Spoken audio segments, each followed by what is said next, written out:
Siempre hablamos, estamos con la cuestión de los dulces, las mermeladas, esto es lo que hoy nos junta a todos, y preguntan siempre por qué salen mal, hay una fruta que anda bien, por qué uno a veces elabora una mermelada y sale perfecta y después la vuelve a elaborar y sale mal. Entonces, cuando uno pregunta, ¿hay una fruta que no salga nunca mal? Yo siempre les digo a mis alumnos, ¿sí? Bueno, si ustedes elaboran frambuesas y les sale mal es porque son demasiado malos. ¿No? Antes lo decía con las ciruelas, por ejemplo, porque la frambuesa uno lo que hace es poner la frambuesa, el azúcar, cocina rápidamente, llega a los grados gris que tiene que llegar y sale siempre bien. ¿Por qué? ¿Por qué sale siempre bien? Porque la frambuesa es es bastante estable, digamos, no es bipolar como el arándano. El arándano es una fruta realmente insoportable para entenderla. Es bipolar. Uno pone azúcar, la cocina, 65 grados Brix, y tiene buen pH, siempre está entre 3 y 3,1, tiene tiene muy buena acidez, muy buena pectina, entonces uno dice es la fruta ideal, no por el precio, porque hoy me enteré del precio de 1 kilo de frambuesa y realmente es impresionante, pero uno tiene que saber que todo puede fallar. ¿Por qué? Porque con las ciruelas, yo siempre decía lo mismo a mis alumnos cuando trabajaba en el ISETA, y sin embargo ahora me han aparecido ciruelas que con el mejoramiento genético, en vez de tener el pH ideal en donde gelifica la pectina, tienen un pH altísimo. Entonces tenemos que saber que a veces no podemos repetir una receta que nos salió muy bien. Por ejemplo, naranjas. Hicimos una mermelada de naranjas un año o un mes. Nos salió perfecta. La volvemos a hacer al mes siguiente y nos queda líquida. O la hacemos un mes antes y nos queda dura como una piedra. Y es exactamente igual, usamos la misma cantidad de azúcar, la misma cantidad de fruta, lo pesamos. Acá es donde nosotros vemos que tenemos que usar algún aparato para medir. Las frutas son seres vivos, ¿no? Entonces van a depender del clima, de la fecha de la cosecha, de la variedad. Siempre son distintas. Siempre están... que a veces las naranjas, sobre todo, a veces tienen un pH 3 y nos sale una mermelada dura como una piedra porque la naranja tiene mucha cantidad de pectina y la pectina actuó toda junta, entonces ahí ya nos sale una mermelada dura. Otras veces tiene pH 4, entonces la pectina que gelifica en un pH muy acotado, entre 2,9 y 3,5, no actuó y nos queda una mermelada que se nos cae de la tostada, que quedó líquida, y la hicimos exactamente igual. Entonces, ahí donde vemos la necesidad de decir, mido los grados Brix que tiene la fruta, mido el pH que tiene la fruta, y así puedo acomodarlo para que no se me salga mal esta mermelada. Siempre hay un montón de fallas que uno tiene que evitar. Por ejemplo, pueden salir muy claras, pueden salir muy oscuras. ¿Qué es lo que queremos de una mermelada? De una mermelada queremos que nos salga con el perfume natural de la fruta, con el color, pero un tono más subido, brillante, sobre todo brillante. Y hay mermeladas que nos salen, que no tienen para nada brillo. ¿Qué pasa?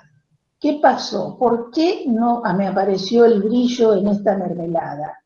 Esto depende también del pH. Entonces, si no medimos el pH, podemos tener ese problema de que no hay brillo. ¿Qué es lo que ocurre con el pH? nosotros usamos azúcar sacarosa.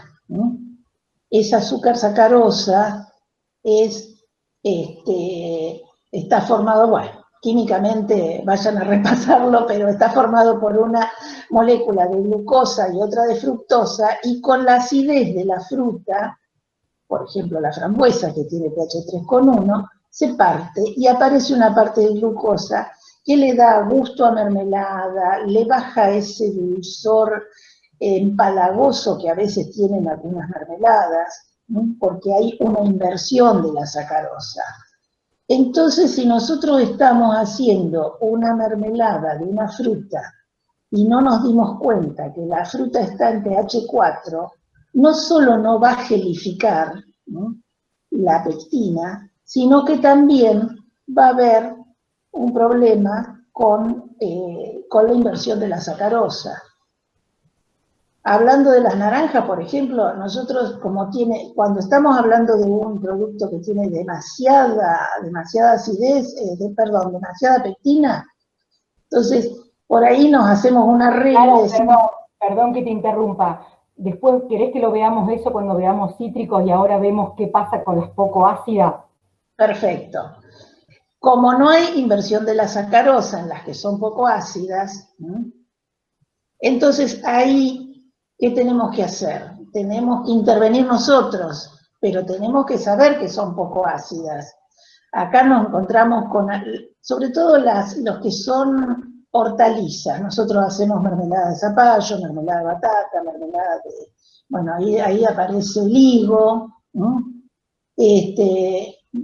Y no admiten, a veces, por ejemplo, acidificar el higo, quedaría horrible, porque no da bien que se acidifique, igual que hay la batata, uno no le puede poner ácido, uno está esperando comer una mermelada o un dulce de batata que tenga el sabor clásico que tiene la fruta. Y bueno, ¿qué hace? Como no va a haber inversión de la sacarosa porque le medimos el pH, reemplazamos una parte del azúcar por glucosa, ¿no? Esto es importante también que sepan que cuando uno está haciendo algo, por ejemplo, dice, ay, voy a hacer un purecito vamos a hacer un puré dulce de higo, o no le voy a poner azúcar, lo voy a gelificar, lo voy a terminar en los grados gris que se me antoja, y voy a hacer algo bien sanito que no tenga azúcar. Están corriendo un gravísimo riesgo. ¿Por qué? Porque no se puede hacer nada con un pH por debajo de 4,3, perdón, por arriba de 4,3, porque se corre riesgo de que se produzca botulismo. No me voy a extender en lo que es botulismo porque sería 1 hora y pico más, por lo menos. Pero tengan en cuenta, todas las frutas en general, las frutas tienen un pH por debajo de 4,3, pero estas no, las que son hortalizas y el higo tienen un pH muy alto, la banana también, pero uno no hace mermelada de banana. Yo la he comido y es horrible, entre paréntesis. Bueno, la cuestión es que uno tiene que saber que tiene que controlar el pH en estos casos. Y tiene que saber que, por ejemplo, con las frutas poco ácidas, ¿por qué podemos hacer mermelada? Porque tienen mucha cantidad de azúcar que les baja la actividad de agua, que también sería largo de explicar para esta charla, y al bajar la actividad de agua no hay riesgos de botulismo, pero sí hay riesgos cuando se les antoja decir, ah, no, pero yo la voy a hacer con poquita azúcar y la voy a terminar en pocos grados gris, la voy a terminar bien bajito. Entonces ahí están... Una consulta, en las mermeladas poco ácidas, ahí ya seríamos independientes ahí es el único caso en que no mediríamos pH, En las mermeladas poco ácidas no hay que medir pH, ya nosotros sabemos que el zapallo, la batata y el higo y el cayote tienen un pH alto, entonces ahí no se mide pH. Ahí en realidad no son ni siquiera gelifican las mermeladas de zapallo, lo que uno logra es lo que logra es hacer un puré, es muy, muy espeso, llegar a los 65 Brix es durísimo, se los puedo asegurar porque salta para todos lados, se queman, se tiene que poner un traje de amianto, más o menos, los que saben, Euge, vos que sabés que hacés, sabés que salta muchísimo, pero reemplazando con una parte de glucosa se logra el brillo y se logra que no se azucaren, que no se cristalice. Entonces, acá hay que medir todo. También hay que medir, por ejemplo, los grados Brix que tienen los higos. Los higos muy maduros tienen hasta 22, 25, 27 grados Brix. Entonces uno tiene que saber hacer. Por eso yo siempre digo que yo en los cursos no les enseño recetas para nada. Odio les doy recetas, pero odio tener que darles recetas, sino que les enseño a manejar sus propias recetas, ¿no? Por ejemplo, ahora pasamos a otras frutas, las frutas de pepita. Bueno, nosotros es un mal de los ingenieros agrónomos dividir las frutas de acuerdo a su forma. Estos se llaman pomos, bueno, no importa. Nos vamos a encontrar con por ejemplo, cuando tenemos un membrillo, el membrillo a veces nos da un dulce para cortar perfecto y a veces no nos da el dulce perfecto y queda líquido y nos queda mermelada en vez de dulce. ¿Por qué? Porque no midieron el pH. El membrillo a lo mejor en febrero está bien ácido, pH 3, lleno de pectina, nos sale un dulce que es una piedra maravilloso, uno lo corta perfecto. Pero ya llegó marzo, uno compra membrillos en marzo que el pH subió mucho, no está en el pH que gelifica la pectina y no logramos hacerlo. Yo cuento una experiencia siempre que era una fábrica grande y había un dulcero viejo que había estado 50 años haciendo dulce y me dice, el membrillo de marzo no sirve, me decía el señor. El membrillo de marzo no sirve. ¿Por qué no sirve? Porque no da dulce, decía, da mermelada. Pero el señor no sabía que si le hubiera agregado y hubiera medido el pH, era una fábrica muy grande, y si hubiera medido el pH, le hubiera agregado el ácido cítrico, que tiene que agregarlo para llevarle el pH correspondiente de 3,1 a 3,3, ahí le hubiera dado dulce. Así que desperdiciaban kilos de membrillo porque como ellos no hacían mermelada, no quería hacer dulce. Bueno, nos vemos acá con, vamos a decir, membrillo, mucha pectina, pero variable en su acidez. Entonces necesitamos medirlo. En general, la acidez y los grados Brix están un poco relacionados, ¿no? ¿Por qué? Uno tiene que tener el refractómetro para cuando uno está haciendo un dulce para su casa, bueno, no va a haber problema en que un día le salga más blandito y otro día le salga más duro, no van a tener ese problema, porque la familia cuanto mucho protestará un poco. Pero cuando uno está vendiendo, aunque sea en una feria, tiene que saber que la mermelada que hizo hoy y que le gustó a su cliente, cuando venga la próxima vez a comprarlo, la quiere igual, a la que compró esa vez que le gustó. Y la fruta siempre cambia.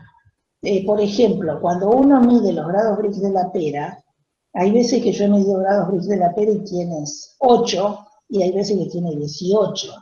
Entonces, y el pH de la pera es altísimo, y tiene muy poca cantidad de pectina, mientras que la manzana verde tiene mucha pectina, tiene buen pH.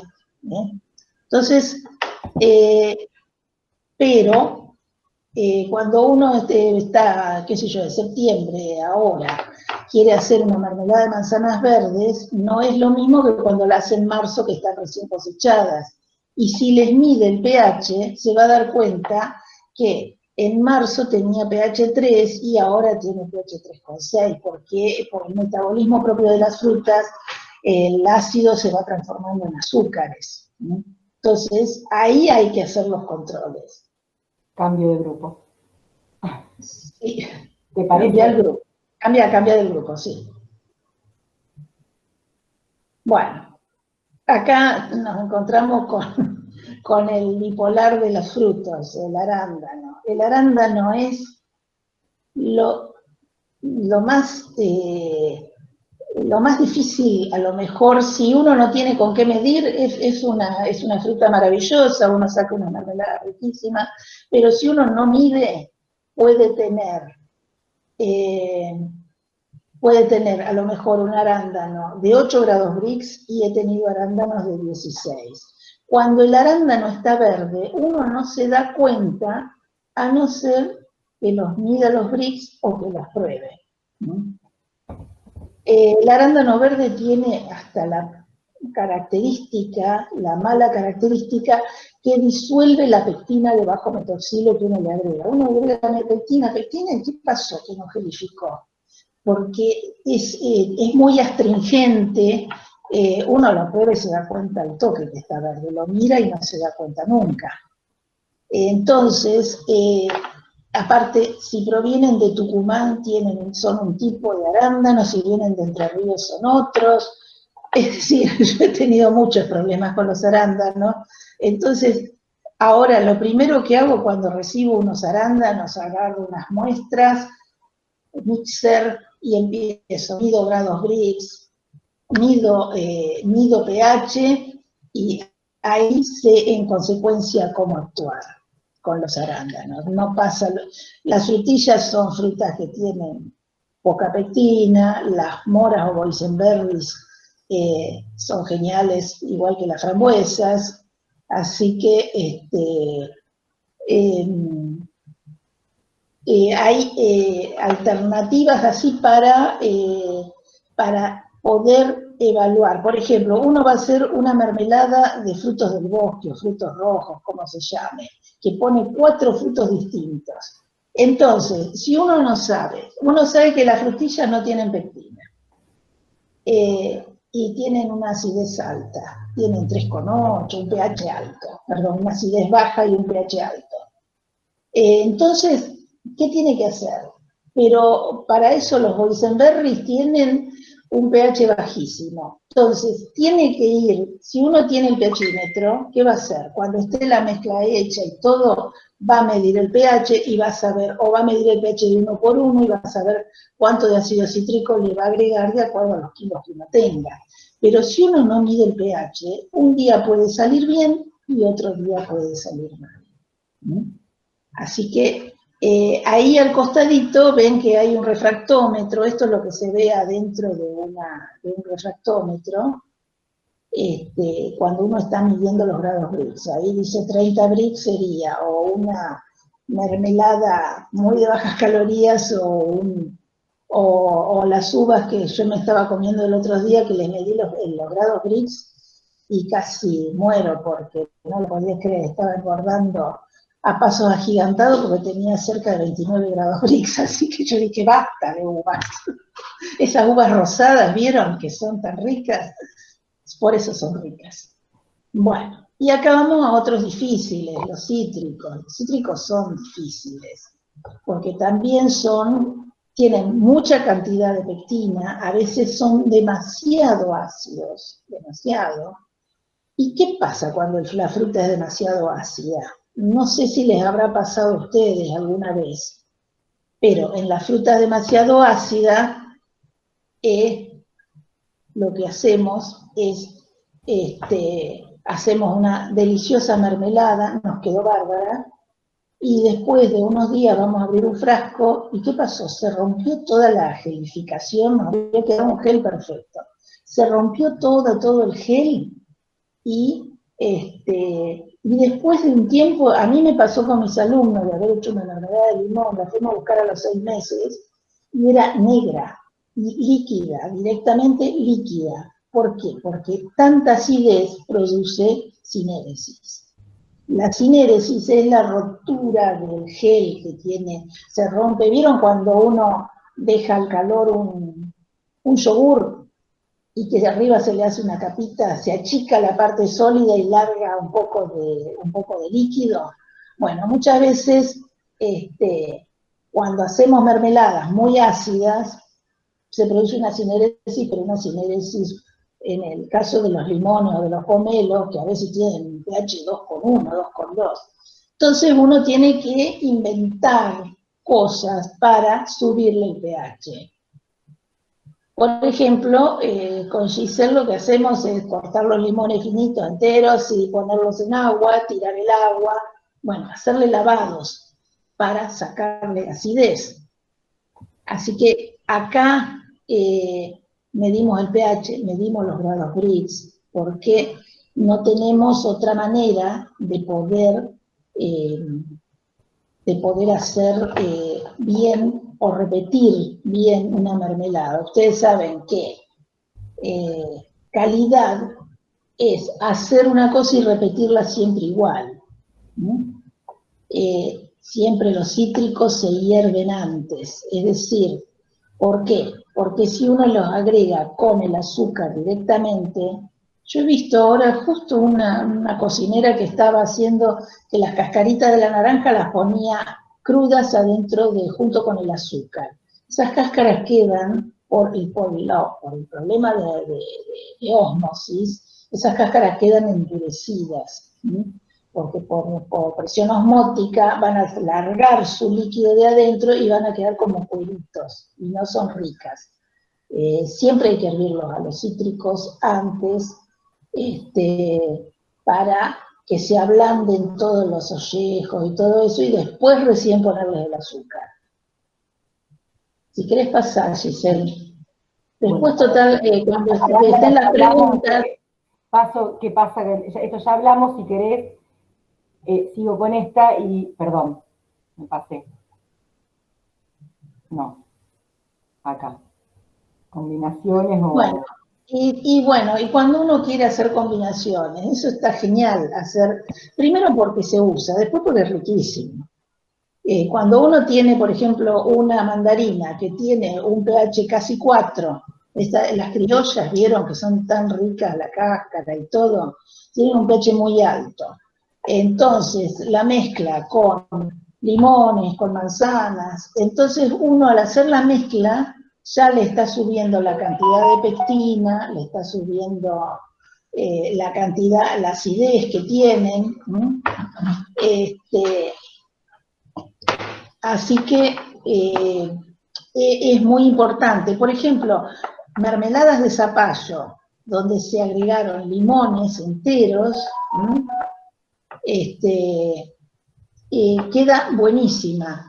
Es otra cosa, porque no es la mermelada dulce que uno está esperando, sino que es una mermelada ya un poco ácida, que tiene gelificación y todo. Nosotros... Perdón. Sí. No, que en una fábrica del sur, acá de la provincia de Buenos Aires, tenían plantaciones de manzanas y habían sembrado zapallo, tenía zapallo para alimentar a todo Bahía Blanca. La cuestión es que cuando me dicen, ¿qué hacemos con todo esto? Y tenían manzanas verdes, y yo le hice la mezcla de manzanas verdes con zapallo, y un día me llama y me dice el dueño, es la que más se vende, la manzana, zapallo con manzana verde. Y a ellos no les costaba nada, porque era la producción propia, directamente, ¿no? Así que en eso es muy importante que tengan en cuenta que pueden hacer mezclas y que pueden, midiendo los grados Brix, midiendo el pH, se puede hacer muy bien las cosas. Me habías pasado una anterior que no sé... Había pasado la de la pasteurización, pero como quieras, si que es esta, si querés hablar algo de este, y si no, con lo que es el manejo del pHímetro. Claro. Como bueno. Después si nos volvemos a esta cuando... Claro, no, la pasteurización porque es esencial. Siempre discutimos con mucha gente que enseña y que sabe muchísimo y todo sobre el hecho de que, bueno, Uno cuando termina una mermelada, ¿en cuántos grados lo termina? Termina en 104, 105 grados Celsius, grados centígrados. Y cuando estoy viendo que está Lisa Pedersen, ¿no? La Lisa. Bueno, y cuando la termina, si uno está haciendo en la casa, está haciendo 3 kilos, ¿qué hace con los 3 kilos? Los envasa rápidamente, como eso está muy caliente, está dilatado, lo llena hasta el borde, no ensucia los bordes, por supuesto, cierra inmediatamente y dice, bueno, ya está, esto lo envasé a 100 grados, vamos a suponer, no necesito pasteurizarlo. Pero cuando uno tiene una fábrica que hace más o hace una olla y hace 10 kilos, ¿qué tiene que hacer? Tiene que pasteurizar. ¿Por qué? Porque puede haber caído alguna espora de moho o algo, que son los únicos que van a crecer en esos grados Brix, y se puede, cuando uno vende una mermelada que tiene mohos arriba, ya sabe que a lo mejor no le avisan, porque el que compra nunca avisa, dice no le compro más y chao. Ese es el problema que tenemos, que los que compran no avisan, por ahí lo devuelven. Yo acá conozco a alguien que se lo han devuelto, pero en general por ahí no le avisan y no les compran nunca más. Entonces, la pasteurización en agua hirviendo, no hace falta nunca un autoclave. ¿Por qué no hace falta un autoclave? Porque el autoclave sube a 121 grados, rompe la pectina. Nosotros estamos trabajando con muy baja actividad de agua o con mucha acidez, con una acidez de 3,3, con pasteurizar solamente ya estamos. ¿Qué es pasteurizar? Es meter los frascos bien calientes adentro del agua hirviendo, hervirlo unos minutos y sacarlos. Y la otra discusión es dar vuelta a los frascos o no. Bueno, ahí estamos. Lo único que uno hace cuando da vuelta a los frascos no produce el vacío, porque físicamente uno ya cerró. Entonces físicamente no hay un cambio. Lo único que hace es pasteurizar la tapa. Si nosotros pusimos la tapa limpia, y manchar la tapa. Si estamos haciendo algo con arándanos, con ciruelas que tienen un pigmento que se llama antocianina, esa antocianina lo que hace es, puede oxidar las tapas. Las tapas, por más buenas que sean, siempre tienen algún globito en el recubrimiento plástico que tienen y puede aparecer un manchón de óxido espantoso. Bueno, ahora sí pasalo, Giselle. Sí, después Giselle las va a pasar. Ah, ¿me llamaste? Bueno, vamos a hablar del buen manejo de los equipos, que más que nada era eso. Bueno, el pHímetro. El pHímetro es fácil, es facilísimo de usar. Siempre la recomendación es calibrarlo. Pero por ejemplo, yo hacía más de un mes que no estaba usándolo y hoy lo quise calibrar, estaba perfectamente calibrado, dura muchísimo calibrado, pero la recomendación es que por lo menos cada 5 o 6 días, y va a depender también de la cantidad de tiempo que uno lo use el pHímetro. Hay que siempre tener un buen... ¿Puedo explicar cómo calibrarlo? Sí, es facilísimo. Cuando uno tiene un buffer, tráeme los buffers. Cuando uno tiene un buffer 4 y un buffer 7, ¿por qué no usamos el buffer más alto? Porque no vamos a un pH más alto, así que lo calibramos entre esos dos puntos, con 4 y con 7. Vamos a tener el buffer en a ver, acá los voy a mostrar. Acá están los buffer, 4 y 7. Entonces, vamos a poner buffer en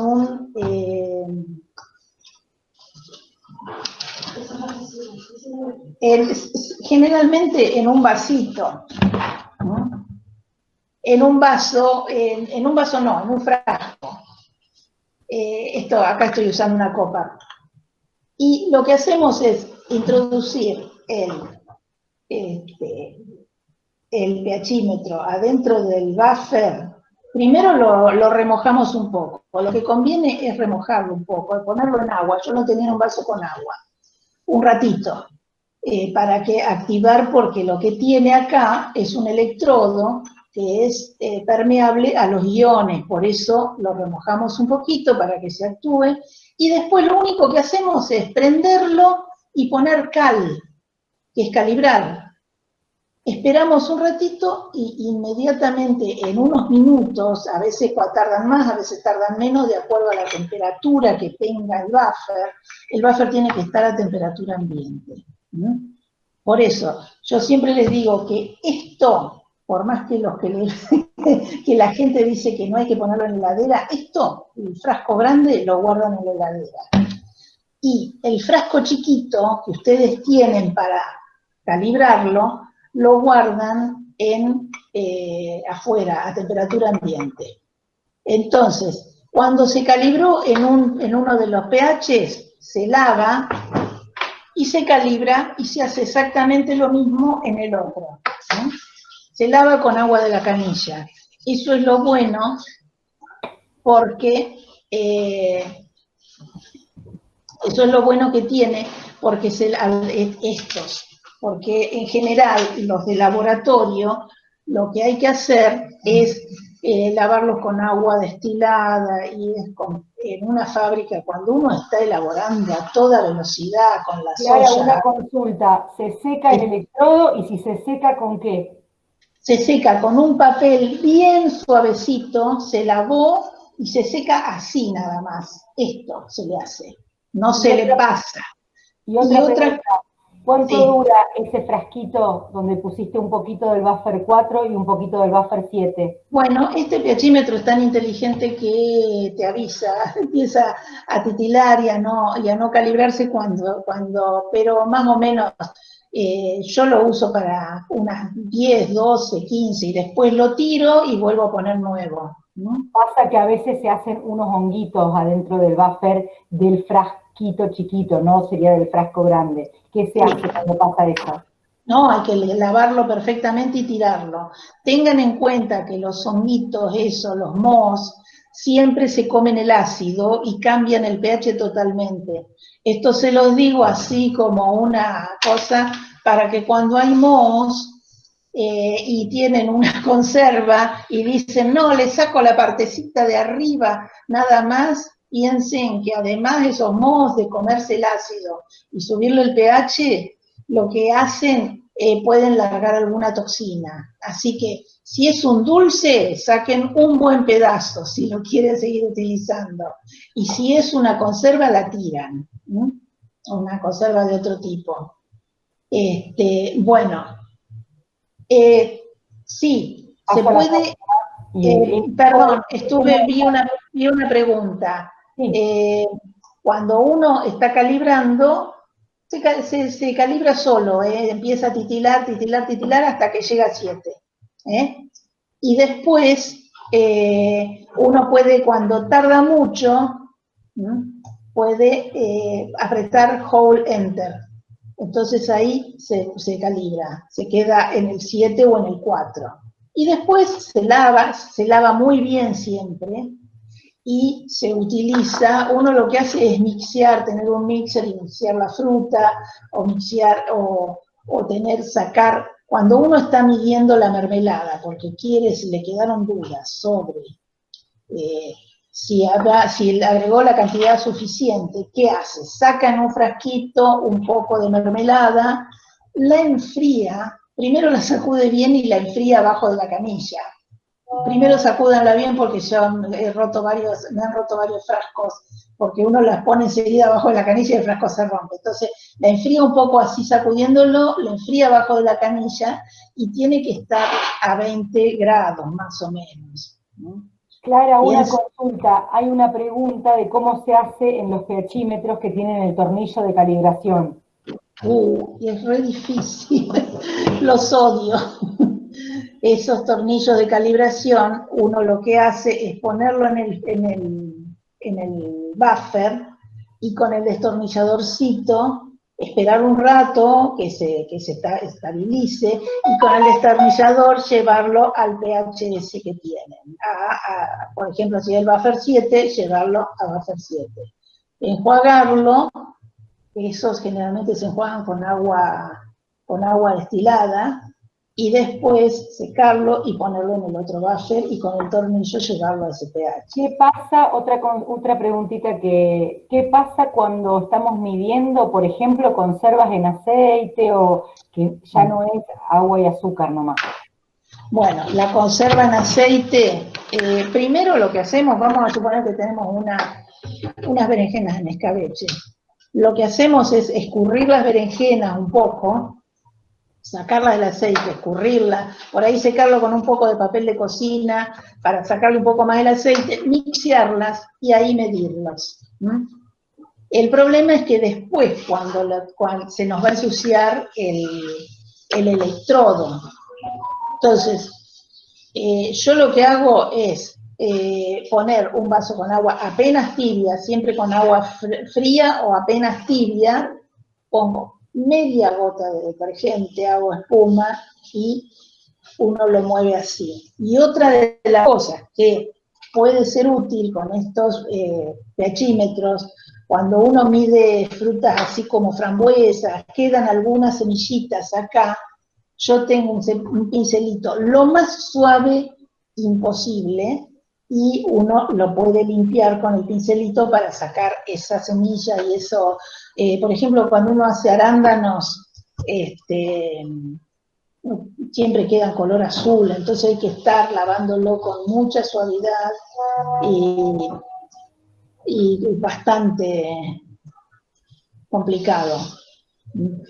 Acá preguntan, bueno, que porque hacemos la pregunta porque es ahora del tema, las mermeladas sin azúcar, ¿cómo se miden? ¿Y a qué temperatura tiene que estar la mermelada para medir el pH? ¿Para qué? Para medir el pH. No, cuando uno mide el pH, por más que el pHímetro diga que tiene control de temperatura, lo que tiene que hacer es tratar de que la temperatura esté a 20 grados, no más de 30 grados. Uno trata de que se enfríe. Entonces uno saca la muestra, ya les digo, en un frasquito, lo tapa y lo pone abajo de la canilla para enfriarlo y recién ahí mide. Siempre tiene que estar a 20 grados. Lo mismo cuando uno mide, bueno, ahora lo vamos a ver con grados Brix. Piensen que esto es una membrana de vidrio transparente a los iones y que si uno no lo cuida va a durar mucho menos. Cuando uno lo usa con productos muy extremos, qué sé yo, está midiendo algo con hidróxido de sodio o algo así, o algo demasiado ácido, algún ácido tipo fosfórico, algún ácido muy concentrado, está estropeando el electrodo. Esto se usa para medir valores que entre 2 y, no sé, 8 y pico, pero traten de no ponerlo en nada caliente porque va a durar mucho menos. Clara, si te parece, seguimos con lo del refractómetro y después contestamos el resto de las preguntas, que hay varias preguntas. Dale. Bueno, el refractómetro. También tenemos problemas con la temperatura. Por más que diga control de temperatura, el refractómetro, si uno le pone una gota de caliente de mermelada, acá, vamos a estar, primero, estropeando un poco el prisma. Yo lo que hago es saco con la cuchara, porque es una mínima gota la que hay que hacer. Saco con la cuchara y lo tiro arriba de alguna plaquita que tengo y después se pasa una cantidad mínima por acá, ¿no? Y se aprieta bien y se mira. Tengan en cuenta que siempre puede haber un error de paralaje. Mucha gente lo pone así para mirar la luz. No, se pone así. Y si la temperatura, por ejemplo, 20 grados, estamos midiendo, porque muchos me dicen, no puedo medir esto porque es terrible, me sale todo una cosa celeste, ¿cómo? ¿Anda mal el refractómetro? No, le pusieron, o hay alguna semillita que se fue, o algún pedacito, o está muy caliente el producto. Entonces hay que enfriarlo y volverlo a poner.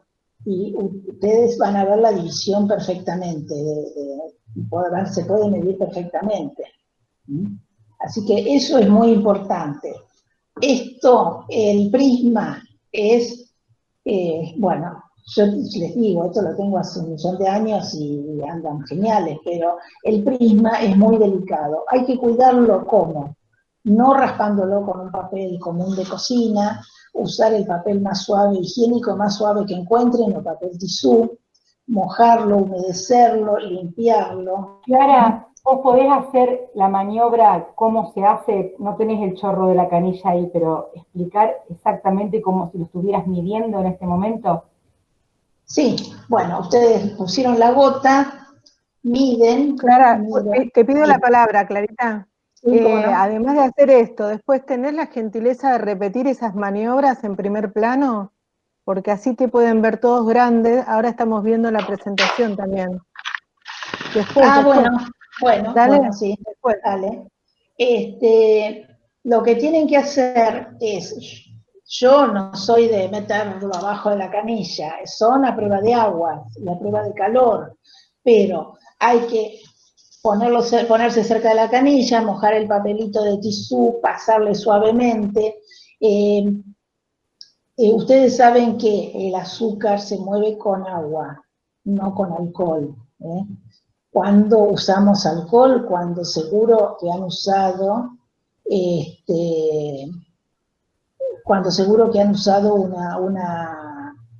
alguna cosa oleosa, entonces ahí pueden usar alcohol. Pero siempre se limpia solo con agua. Cuando estamos haciendo dulces no hay problemas. Así que también hay que guardarlo bien. Ustedes piensen que esto es como el celular. Al celular nunca lo dejarían arriba de la luneta del auto tomando sol, porque saben que se revienta. Tampoco dejen esto al sol, nunca lo dejen sucio. Si habré peleado con mis alumnos porque me lo dejaban sucio, por ahí lo dejaban todo pegoteado.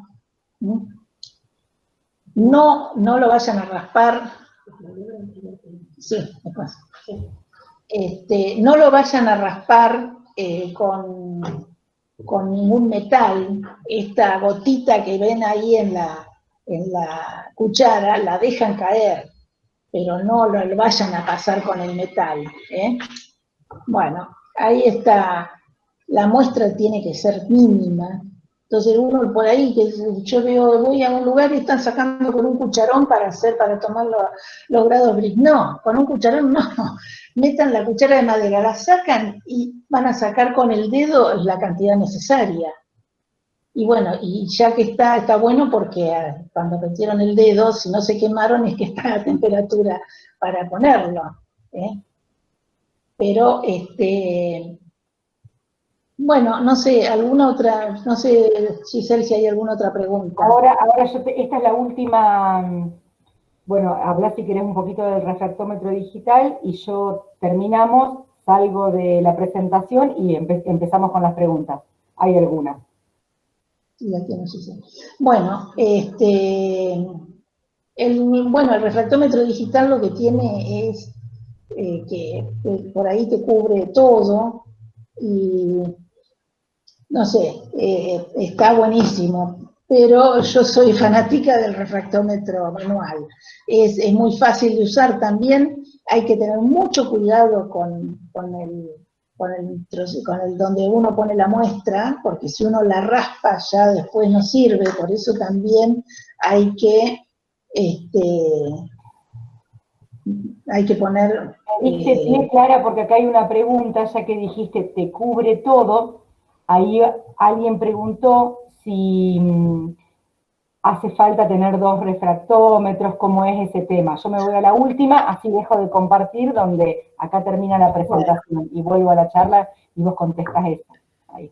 Yo tengo, para mí lo mejor es tener 2 refractómetros, es decir, uno va a tener el refractómetro de baja, que es este, el de baja uno mide de 0 a 33, vamos a suponer a 45, hay algunos que van a 45, otros que van a 33. Con esto uno mide la fruta y mide también si está haciendo una mermelada para diabéticos que no le agrega ningún tipo de edulcorante, le agrega edulcorantes intensivos y no se le agrega azúcar, ningún tipo de azúcar. Por ejemplo, aquí determina en 18 grados Brix una mermelada, y con este uno mide y sabe que lo va a terminar siempre en 18 grados Brix. Por más que la fruta cambie de Brix. Entonces, uno cuando está en una fábrica, cuando está en la casa y hace una mermelada, no le importa los Brix de la fruta. ¿Por qué? Porque dice, bueno, ¿qué me importa que tenga 14 o que tenga 18 de esta fruta? Si total yo lo voy a terminar en los 65 Brix. Me compro nada más que este que mide los 65 Brix. Cuando uno está en una fábrica, el hecho que la fruta tenga o 14 o 18 y estamos haciendo 50 kilos de fruta, vamos a tener una diferencia abismal en la cantidad de mermelada que vamos a obtener, en la cantidad de pectina que vamos a agregar, si estamos agregando pectina. Entonces tenemos que hacer el cálculo de rendimiento, y con el cálculo de rendimiento decimos, bueno, le agrego esta cantidad de pectina. Cuando hay frutas que, por ejemplo, tienen, yo siempre cuento que las frutillas que uno compra, esas que tienen gusto a plástico, que uno compra en la verdulería, le he medido los grados Brix, tienen 6, 7. Entonces los nutricionistas siempre te recomiendan comer frutillas que no engordan, sí, esas frutillas no engordan. En una de las fábricas que tenían plantación de frutillas y no las estaban juntando porque les salía caro juntarlas, que un día me dice, bueno, juntá frutillas para comer, juntate vos, me decían. Yo digo, ¿cómo van a desperdiciar toda esa cantidad de miles de kilos de frutillas porque no quieren pagarle a la gente para juntarlas? Y ya hacía varios días que no juntaban. Medí las frutillas, tenían 22 grados Brix, que es una diferencia tan abismal entre una frutilla de 7 grados Brix a una de 22, que uno va a tener un rendimiento tan distinto en la mermelada, va a tener la cantidad de pectina que va a agregar, va a ser tan distinta, que si no hizo esta medición, va a ser complicado. Entonces, con esto se mide los grados Brix de la fruta, se miden los grados Brix de la mermelada dietética. Puede uno hacer, si quiere terminar en 33, una mermelada bajas calorías, la termina, ¿no? Entonces, esto sirve para eso, sí. Si te parece, yo empiezo a ver de las preguntas que hay, las que se contestaron, la que no, y después haces la maniobra práctica, sería en primer plano, de lo que es la calibración del pechímetro. ¿Te parece? Bueno, y otra cosa, esto está siempre calibrado, yo nunca en mi vida lo tuve que calibrar. Lo único que hace uno a veces es ponerle en el de 0 a 33 una gota de agua destilada, mira y ve que está en 0. Lo único que uno hace, en general siempre están calibrados, a mí no sé, yo creo que hace 20 años que los tengo, y más o menos. No, el refractómetro para las mermeladas sin azúcar, me preguntan, yo tengo el Master T, que va de 0 a 30, a 33. Yo tengo este, pero hay, cualquiera puede usar este, que vaya de 0 en adelante, ¿no? Cualquiera de estos. Pregunta Leonardo, que hizo una mermelada de bananas, llegó hasta 58 grados Brix, dice que el color ya no daba más. ¿hay alguna forma de que llegue a 65 o con 58 ya está cubierto por la actividad de agua? Por la actividad de agua estás cubierto, no es mermelada, no la podés vender como mermelada bajo ningún punto de vista, porque para hacer mermelada tiene que tener 65 grados Brix. También preguntan, bueno, una que ya creo que fue contestada, si sí o sí hay que tener refractómetros. La respuesta fue Y sí, cuando uno está elaborando para... Sí o sí hay que tener 2 refractómetros y también fue ya contestada, perdón. Sí.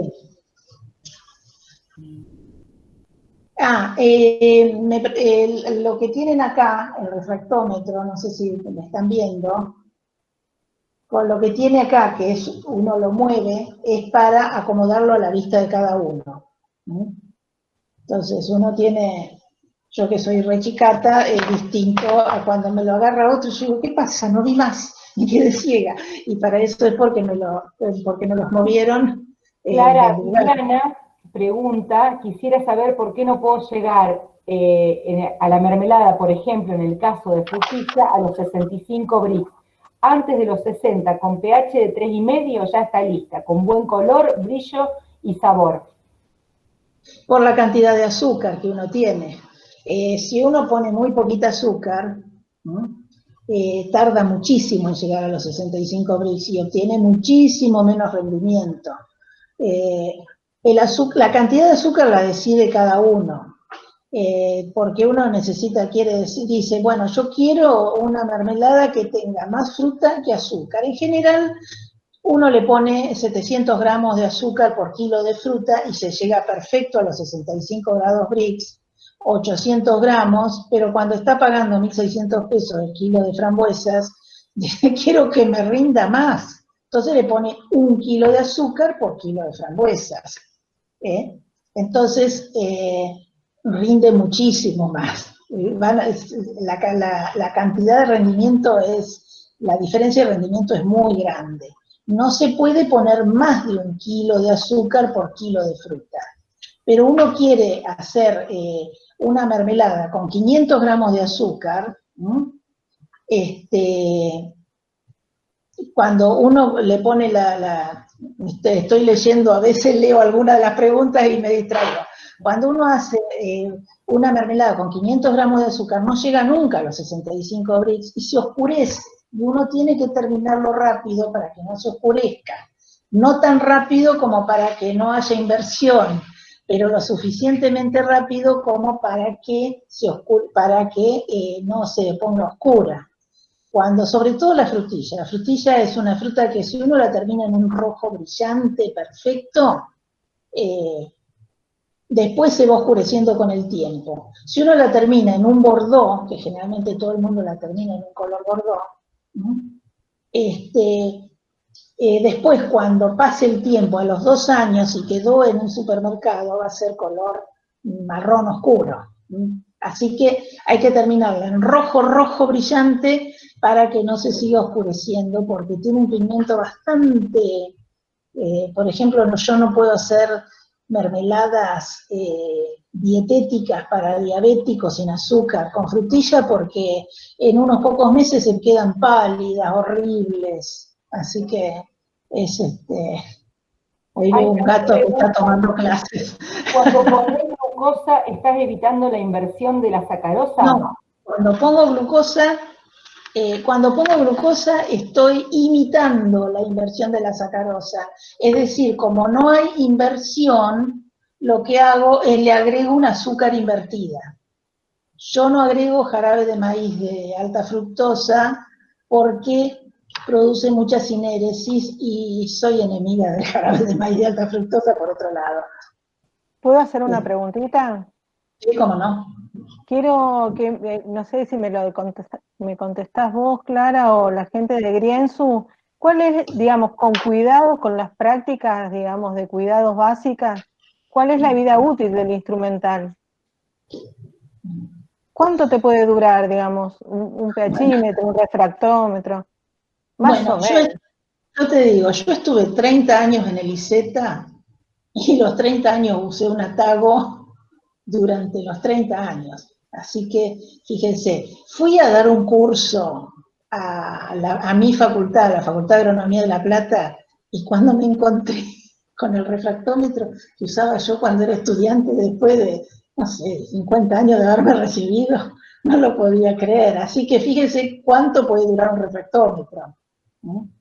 El pHímetro no dura tanto porque se gasta, va a ser de acuerdo al uso, no de acuerdo al tiempo que tiene, sino de acuerdo al uso que le han dado. Si ustedes lo usan 20 veces por día, va a tener mucho menos vida útil que cuando están y lo usan con productos calientes, no tienen cuidado, porque el electrodo es un vidrio, ¿no?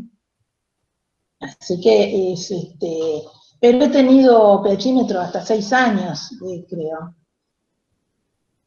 Que me han servido perfecto. Se ponen lentos, como los viejos. Se ponen más lentos, tardan más. Igual que uno. Igual que uno. ¿Cuándo se calcula la acidez? Es decir, ¿cuándo se mide el pH? ¿Antes de la cocción o previo a envasar o en ambos momentos? Yo mido el pH siempre antes de envasar, antes de empezar. Es decir, licúo la fruta, ¿no? Y mido el pH, y ya ahí sé cuánto de ácido cítrico. Si me da 3,8, digo, bueno, entonces le agrego por kilo de fruta 3,5 gramos de ácido cítrico. O si le están agregando limón, jugo de limón, bueno, van a mezclar y volver a medir hasta que llegan al pH que tienen que llegar. Y después, en la mitad de la cocción, por ahí hay veces, cuando uno hace por primera vez una mezcla, que vuelve a medir. Yo, en todas las fábricas donde trabajo, cuando uno ya se repite ¿cómo es? La fórmula, mide el pH al principio, agrega el ácido cítrico y sabe que al final va a estar perfecto. ¿Por qué lo agrego al principio? Porque además de permitir la gelificación de la pectina, hace la inversión de la sacarosa. Eso es muy importante, porque van a encontrar en los libros que dicen agregar el ácido cítrico en el momento antes de envasar para que gelifique la pectina, y no es así. La que había preguntado de la frutilla pone, claro, yo usé medio kilo de azúcar como para que resalte más la fruta. Muchas gracias. ¿Y cómo se evita la espuma? Oh, la espuma de la frutilla. Hay que usar un antiespumante. El antiespumante, bueno, vienen unos antiespumantes que son horribles. En una de las fábricas usábamos uno que era silicona. A mí ya de solo pensar que estaba tirando algo con silicona me daban asco. Pero todos usamos el aerosol ese todos no, yo no. El aerosol para freír, eso también tiene silicona. Así que, bueno, hay unas que son ¿cómo es? Es un polvo seco, que es un antiespumante, que lo venden, que es bárbaro, eso es una grasa, y en casa agarramos un pedacito de margarina, se lo tiramos, y se baja la espuma inmediatamente. Ahora una pregunta que te hago yo, ¿se puede hacer mermeladas o conservas si uno lo va a querer vender en una feria o donde sea sin tener pHímetro o refractómetro? No, yo creo que no. Yo creo que no se puede hacer. Por ahí uno vende en la feria y dice, bueno, tengo un termómetro, llego a los 104 grados, yo sé que es baja actividad de agua, que no va a haber problemas, que no va a haber problemas de salud. Pero yo diría que uno no tendría que estar así, sin pHímetro y sin refractómetro, aunque sea el refractómetro de alta, para saber que se llegó verdaderamente. A veces pienso que es más importante el pHímetro que el refractómetro, porque uno no sabe en dónde está parado con las frutas. No, y además del refractómetro de alta. Sí, monoesterato de glicerilo es lo que venden más, y es el antiespumante, el monoesterato de glicerilo, es el más sano dentro de todos.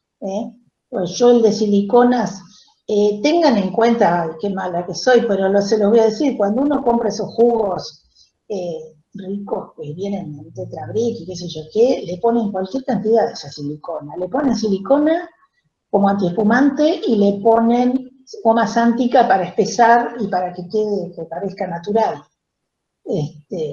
Una salvedad con lo que dijiste recién, que cuando no se tiene refractómetro de alta, el problema no es que por ahí salga líquida, el problema es que uno se pasa de punto porque se quiere asegurar que gelifique. Entonces muchas veces uno compra una mermelada en una feria y se nota, porque cuando la mira, a veces tiene hasta 80 grados Brix, es una cosa Sí, dulce, es tremendo. Aparte, horrible. tienen que pensar que con 70 grados Brix ya están perdiendo un 5% de producción. Si lo llevan a 75 Brix para espesarlo, porque no lo supieron medir y no pusieron el pH que tiene que tener, porque el problema es que cuando uno hace una frutilla y no le agregó el ácido correspondiente, que así sea jugo de limón o lo que sea, la poca pectina que tiene la frutilla no va a actuar. Directamente no va a actuar porque tiene un pH 3,8, 4. Entonces, se juntan las dos cosas. Uno sigue cocinando y cocinando y cocinando hasta que más o menos se hace untable y en ese cocinar perdió, no solo se oscureció el producto, sino que con tanto cocinar perdió a lo mejor un 10% de la producción, que es mucho. Así que bueno, eso es una... Y Gustavo pregunta que ha hecho mermelada de durazno, que cuando le agregó ácido cítrico para adecuar el pH, me queda muy ácido al final. ¿Cómo se puede hacer? Y otra, si sirve el agar-agar para espesar. Y si no llega, la vuelven a poner. El ácido cítrico, generalmente uno con el durazno en 3,4 queda bárbaro. Se te ha pasado de ácido cítrico, Gustavo, porque realmente está muy... El durazno se resalta el sabor con el ácido. Bajándole el pH a 3,4 se le resalta el sabor. No es no va a ser que uno lo va a sentir demasiado ácido, al contrario, va a estar perfecto. Clara, si te parece, contesta si el agar-agar sirve para espesar y después le damos la palabra a Marcela. Sí, por supuesto. El agar sirve para espesar y mejor. Lo que pasa es que el agar se usa más que nada para corte. Da corte. Cuando uno está haciendo una barra de dulce, uno tiene que tiene corte la barra, ¿no? Entonces usa agar. Lo mismo gelifica el agar, se usa bastante menos. Lo ideal es la pectina, comprar pectina de bajo metoxilo o pectina. En general, si ustedes controlan bien el pH y los grados Brix, la mayor parte de las frutas se pueden terminar en 65 Brix y gelifican bien. Yo la pectina de bajo metoxilo la uso para hacer confituras, para hacer bajas calorías, para hacer dietéticas. Pero en general, controlando bien, sí, con 3,4 queda perfecto y gelifica el durazno. No lo bajen de 3,3. Cuando uno baja a 2,9 ya tiene problemas de de sinéresis y todo eso. Entonces, entre 3 y 3,4 es todo perfecto. Si no les gusta tan ácido, 3,4 todavía gelifican bien la pectina todavía. Ya en 3,6 no gelifica tanto. Cuando uno tiene una fruta como la naranja, que tiene mucha pectina, yo la dejo 3,6, 3,7 porque sé que así no gelifica toda la pectina y no me queda muy rígida la mermelada. O el pomelo. El pomelo siempre es demasiado ácido, entonces ahí hay problemas, que queda muy, muy rígido. Entonces uno lo tiene que mezclar con otra fruta, o lavar, o dejarlo toda una noche en agua, cortado al medio, o cortado en rodajas para tirarle un poco del ácido. Clara, yo quería, nada, invitarlos a todos los que están participando, si quieren aprovechar para hacer alguna preguntas muy puntuales, más específicas a la gente de Grienzu, porque digo, aprovechar la oportunidad también para, si quieren, no sé, evacuar alguna duda que no hayas contestado y que de repente, o darles la palabra también a ellos como para que cuenten un poco si hay alguna cuestión a compartir, algo que quieran contarnos. Sí, de los equipos, sobre todo. A ver si hay alguien que quiera preguntar algo. No sé. Preguntamos por el azúcar mascabo. Está que lo maneja. ¿Cómo saber cuándo el pHímetro ya no... ¿Qué pasó? ¿Me escuchan? Bueno, el pHímetro no funciona bien cuando tarda muchísimo en calibrarse, pero tienen que fijarse que tenga bien las baterías, porque las pilas se gastan, aunque uno no lo quiera creer. Entonces uno tiene que controlar bien eso, las baterías, y cuando, no, el refractómetro no lleva batería ni pilas, pero cuando tarda mucho en calibrarse. Cuando ya se pone muy viejo, tarda mucho en calibrarse. A ver, Clarisa, ¿vos qué opinás? ¿Qué otro indicio de que no anda bien? Hola, ¿qué tal? Sí, cuando empieza a tener errores o inestabilidad y ya no, muchas veces quieren calibrarlo y en alguno de los puntos no le calibra. Ponen el electrodo en el buffer 7, por ejemplo, y no llega nunca a 7, no calibra. Entonces, bueno, ahí ya hay que empezar a analizar qué pasó. Vos lo explicaste antes. El pHímetro tiene un electrodo que es una membrana semipermeable que permite ese paso de información, ¿no es cierto?, entre el sensor y la sustancia que estamos midiendo. A medida que vamos usando eso, esa permeabilidad se va tapando.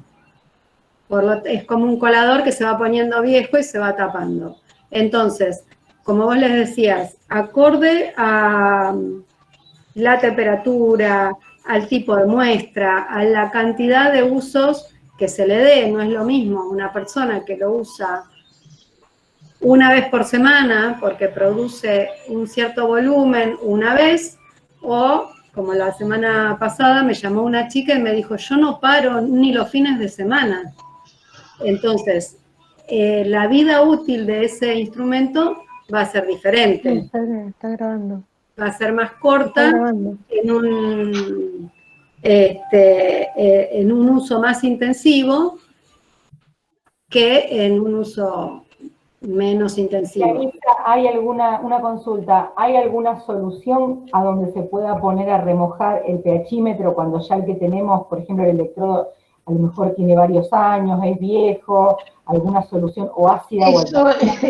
Eso se hacía antes, se ponían en ácido fluorhídrico y eso, pero yo creo que a lo revientan si lo ponen en ácido fluorhídrico. No. Claro. La idea es el cuidado, tanto de los refractómetros como de los pHímetros, el cuidado es lo fundamental para tener una vida útil como esto que comenta Clara, que hace tantos años que lo tiene. Nosotros nos esmeramos en explicarles, siempre que podemos llegar al usuario, esto, a pesar de que comercialmente es un poco... cuanto más les dura, menos vendemos, pero bueno, siempre cosechamos amigos y gente que nos recomienda por ese motivo, por la honestidad. Entonces, en el caso del pHímetro, como les decía Clara, la limpieza es fundamental. con qué limpiarlo, con agua tibia, cuando se utiliza aceite. Siempre la limpieza entre medio del electrodo, al lado del electrodo, tiene como una pequeña punta que aparece, que es el sensor de temperatura. Entonces, entre medio de todas esas cositas se meten las semillitas o poco de dulce, restos, que si no lo limpian oportunamente, se va como pegando ahí.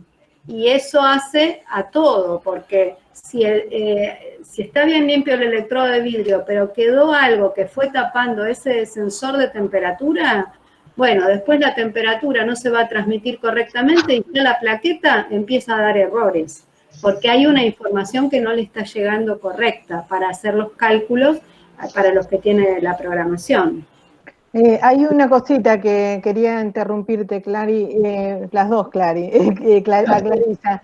A todos los que están participando les cuento que Grienzu armó 2 presentaciones muy lindas, pero muy lindas, con detalles técnicos, y ahí alguien pregunta si van a tener el contacto donde, digamos, poder adquirir el instrumental. Y va a estar todo a disposición, les vamos a mandar las presentaciones. Así que tanto las presentaciones como un resumen de esta charla la van a tener en las próximas semanas. Así que porque alguien preguntó acerca de cómo, bueno, nada, seguí y hay una pregunta. Perdón, acá hay una pregunta que dice, cuando el electrodo ya no funciona bien, si se puede reemplazar o se descarta el platímetro. Claro, en este caso de este modelo que nosotros trabajamos, que es también de marca Tago, no se reemplaza el electrodo. ¿Por qué? Porque es un equipo dentro de los de primera calidad muy económico.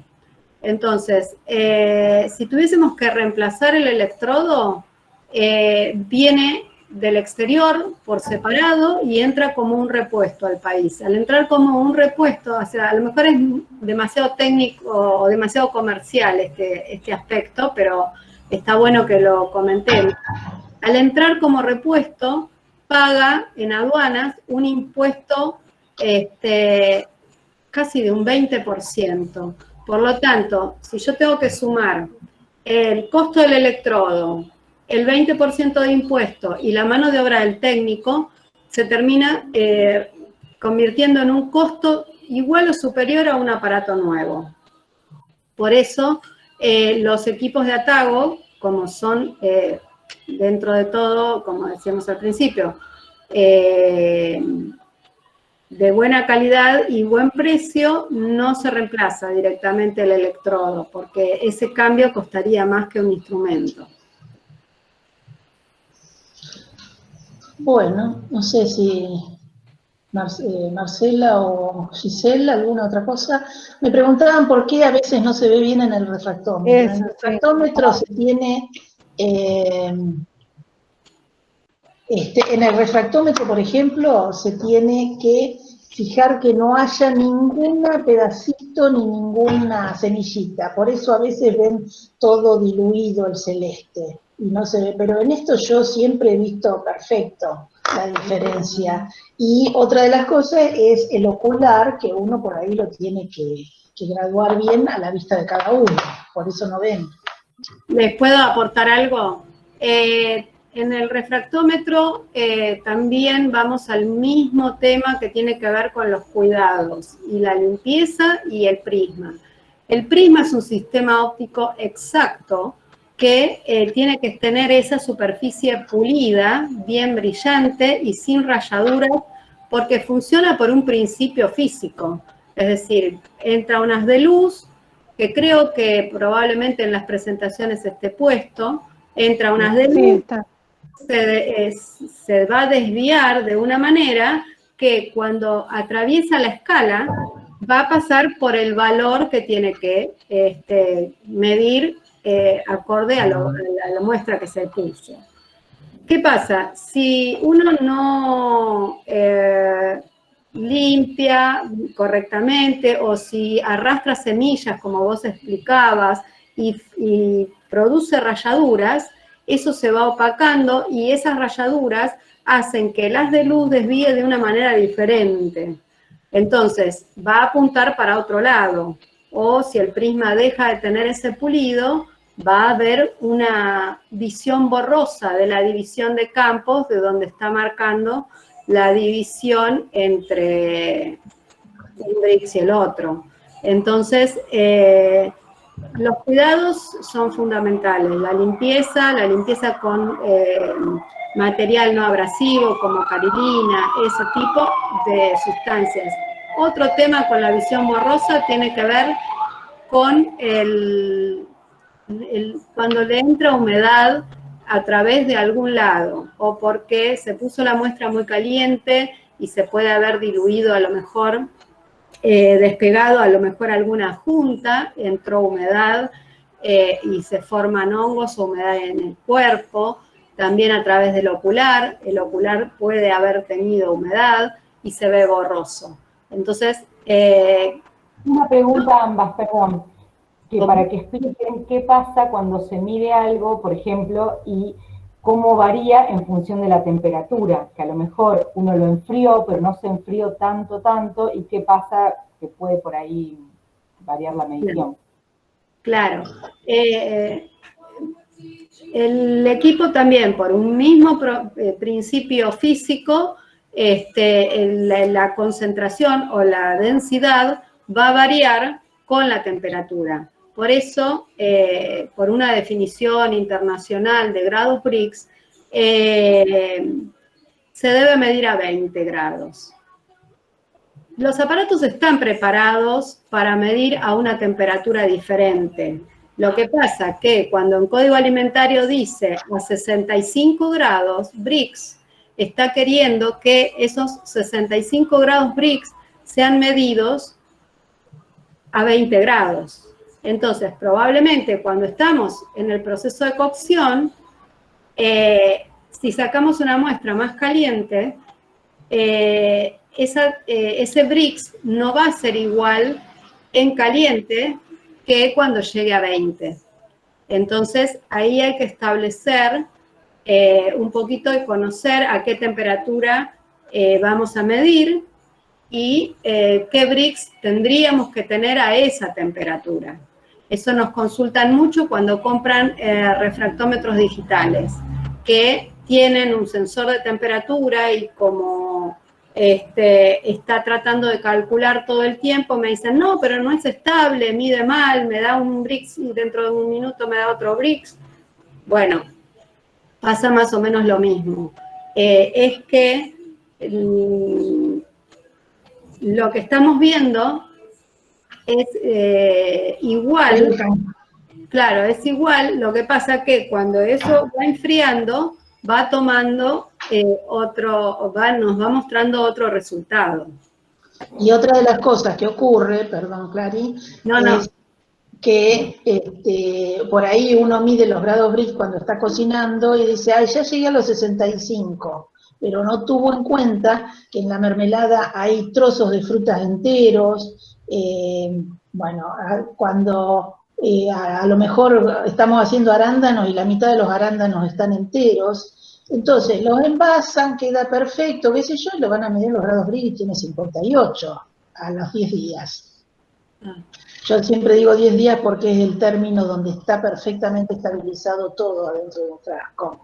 Bueno, ¿y qué pasó? Lo que pasó es que nosotros medimos la parte líquida, no medimos. Entonces ahí está el criterio del elaborador que dice, bueno, me quedan mucha cantidad de fruta entera, trozos muy grandes de fruta, sigo cocinando hasta los 68 Brix, hasta los 70 Brix, porque sé que hay frutillas enteras, vamos a suponer. Eso es una cuestión de criterio, que lo va adquiriendo uno a medida que va elaborando. Eso no es que ande mal el refractómetro, ¿no? Preguntan qué otro instrumental es necesario para mermeladas y almíbares, si termómetro. El termómetro es muy bueno, el termómetro es muy bueno para cuando uno está pasteurizando. ¿Por qué? Porque cuando uno está pasteurizando dice, bueno, a partir de que llegó a 95 grados centígrados, yo empiezo a contar los minutos. porque a veces no rompe el hervor nunca. Entonces dice, uy, lo tuve más de 1 hora hasta que rompió el hervor. Y a lo mejor estaba que no, porque tienen poco fuego, porque... Entonces uno cuenta los minutos a partir de los 95 grados porque uno está pasteurizando y llenó con el producto caliente. Para eso es muy útil el termómetro. Pero yo no soy amiga de usar termómetro en una fábrica para llegar a los grados Brix, ni loca. Porque hay muchos errores en eso. Bueno, las interrumpo.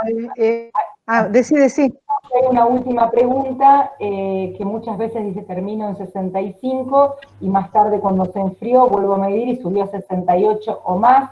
¿Por qué puede ser? ¿Y viene algún frasco con sensor? Preguntan. No, es rarísimo. Para mí siempre que termina en menos. Uno después lo mide y mide menos. Por ahí dejaste sobre la olla, sobre el fuego, mientras fuiste envasando, que eso pasa, o si uno tiene una paila con baño de aceite, tiene que ser volcable, porque cuando uno terminó, llegó al punto final, sigue cocinando. Entonces, por eso algunos dan mucho más después. Yo en una fábrica teníamos una paila con baño de aceite y no era volcable. Entonces iban sacando, la última parte había llegado a 75 grados Brix, porque sigue cocinando por más que uno la apague. Y muchas veces la olla sigue caliente y sigue subiendo los grados Brix.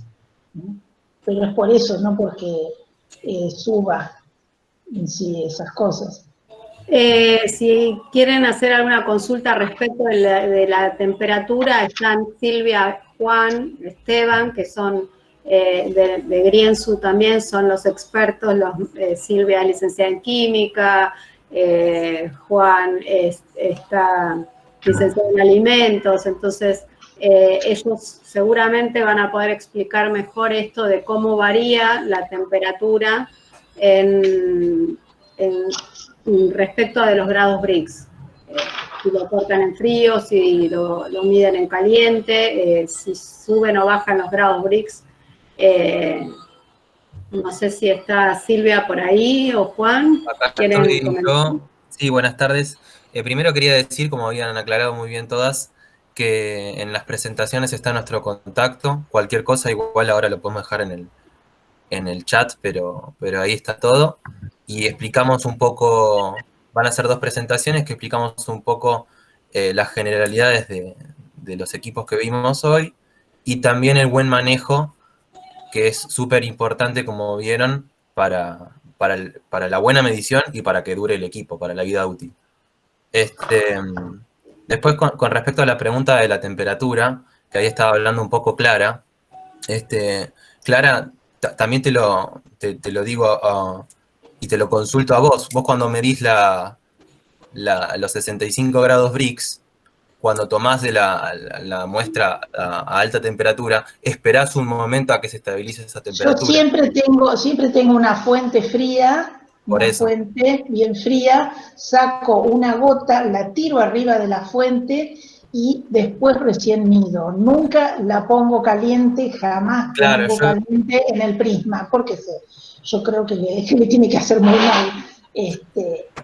Por eso eso me imagino que quizá por eso la consulta que estaba haciendo Ana puede tener que ver con que la medición, que ella cree que está haciendo 65 grados Brix, lo está haciendo una medición muy alta y no esperó que se estabilice esa temperatura, quizá.